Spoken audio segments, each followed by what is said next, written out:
Salut à tous, une vidéo qui sera liée à un commentaire que m'a fait notre ami Adrien sur un billet article en vrac, un article en vrac que j'ai publié sur mon blog le 19 juillet et j'enregistre cette vidéo le 19 juillet. Je disais, il a enfin joué en enfer 2 points, Mageia 6.0 est sorti, tant mieux pour elle et pour les personnes qui l'utilisent. C'est clair. Et Adrien m'a simplement demandé, une petite vidéo de Mageia est-elle prévue pour faire un bilan en version frais de sa distribution et de l'avancée spectaculaire, si on veut, depuis la sortie de la version 5? Merci. Ma réponse a été, aucune vidéo n'est prévue, depuis la crise de début de l'année 2017 est simple, plus rien du tout. Quant aux avancées spectaculaires, c'est juste une mise à niveau par rapport à l'existant. Le reste de nos commentaires est disponible. Mais comme je compte argumenter ça en vidéo, et comme je me base sur des faits, et comme disait Vladimir Ilyich Ulyanov, aka Lénine, les faits sont têtus, spécialement les faits techniques, je vais aller sur la page de blog concernant la sortie avec le langage marketing nécessaire à toute sortie. Voilà. Principale nouveauté de Mageia. Bon, Plasma 5, je veux bien. Toutes les distributions Fix Release sont placées à Plasma 5 depuis à peu près un an. Donc il est normal que la Mageia passe à Plasma 5. Qu'ils aient attendu Plasma 5.8 la version test, soit. DNF à l'alternative à URPMI. C'est pas un mal, URPMI commence à faire son âge. Nouveau thème du code classique. Bon, le port ARM, pourquoi pas. Mais par contre, un truc qui m'a fait un peu rigoler, c'est Grup 2 par défaut. Grup 2 par défaut, mais je m'excuse, c'est vieux Grup 2 par défaut. C'est très vieux même. Allons sur DistroWatch et regardons quand les principales distributions grand public, à savoir la Ubuntu, la Fedora, la OpenSUSE, sont passées à Grup 2. Donc je vais sur DistroWatch.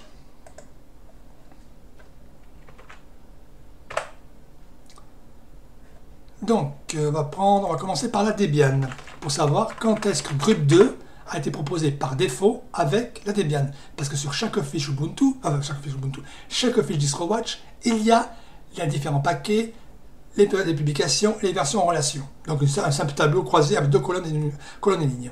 Bref. Donc, on va voir.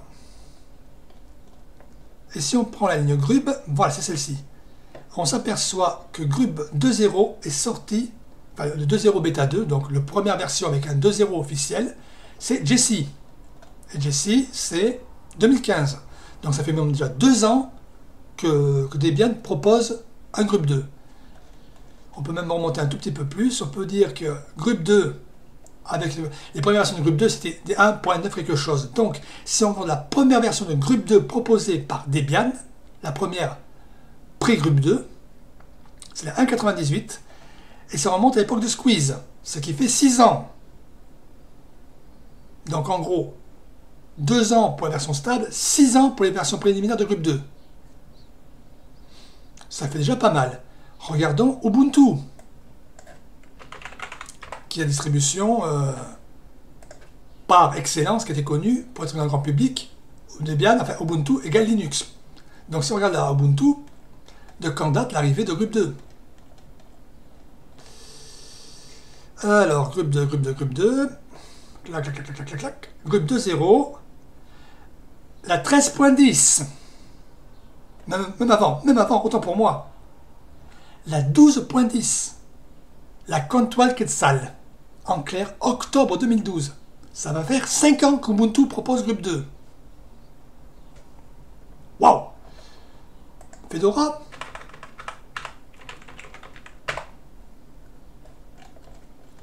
Même si c'est un peu moins grand public. Grup 2. Clac, clac, clac, clac, clac, clac, clac. Donc 2.0 bêta 4, c'était la Bifi 2012 et 2013 pour la version 2.0 de Grup, avec la Fedora 18. Donc en gros, ça fait plus de 4 ans que Fedora propose Grup 2. Waouh! Donc côté nouveauté, si on reste dans le monde de Mageia-esque, je veux bien. Mais sur le monde de Linux en général, en gros, Mageia a rattrapé un retard de 3 à 5 ans. Ça déjà, c'est pas si mal que ça. Voyons des autres notes. Intégration réussie, nouvelles images, blablabla. Bien. 25 environnements de bureau et gestion de la fenêtre. Pourquoi pas? Mais réduire un peu la voilure et proposer une image ISO tous les ans, c'est pas plus mal peut-être. Je dis ça.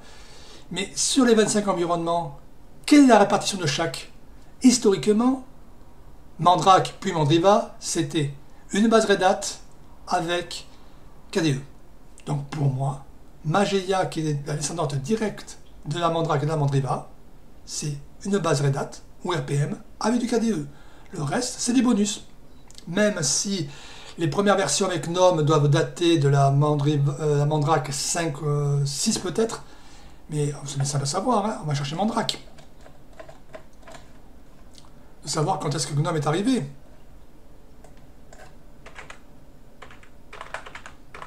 Je ne sais pas si c'est Mandrake ou Mandrake Linux. C'est Mandrake Linux.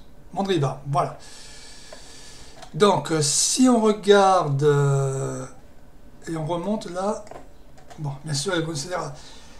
Donc, si on cherche GNOME ou GTK, GNOME Shell, libgnome, voilà. Donc, ça permettra de savoir de quand date le premier libgnome. Donc, en gros, si libgnome, oui, en gros, oui, donc. Et si on prend GTK, parce que la dépendance de GTK faisait aussi apparaître la dépendance de l'arrivée de GNOME.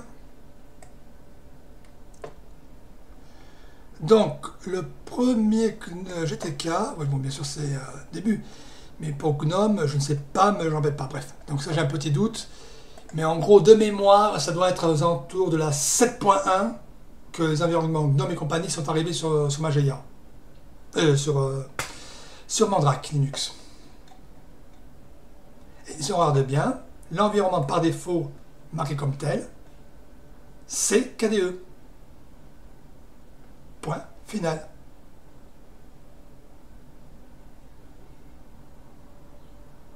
Et je me souviens que j'avais testé la 9.1 avec GNOME à l'époque, c'était un GNOME 2, quelque chose, je ne sais plus combien, mais c'était pas la joie, parce que c'était vraiment un environnement prévu et conçu pour KDE.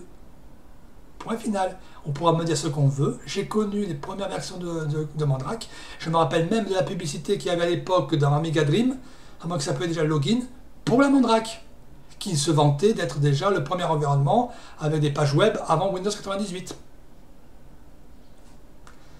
Donc là, si on fait des recherches sur Abandonnement Magazine, je pense qu'on doit trouver ça.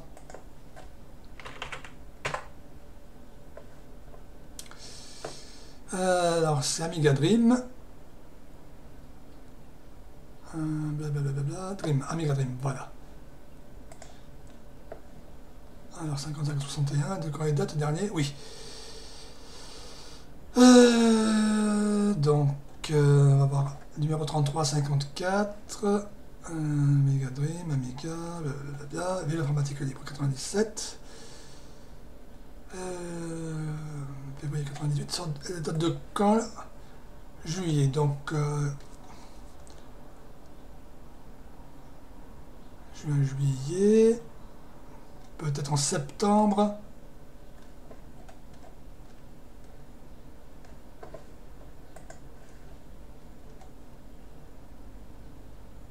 Ou en octobre peut-être. Donc si vous recherchez des vieilleries, là vous pouvez trouver sur des vieilleries qui sont souvent intéressantes. Alors lequel parle de la première Mandrake?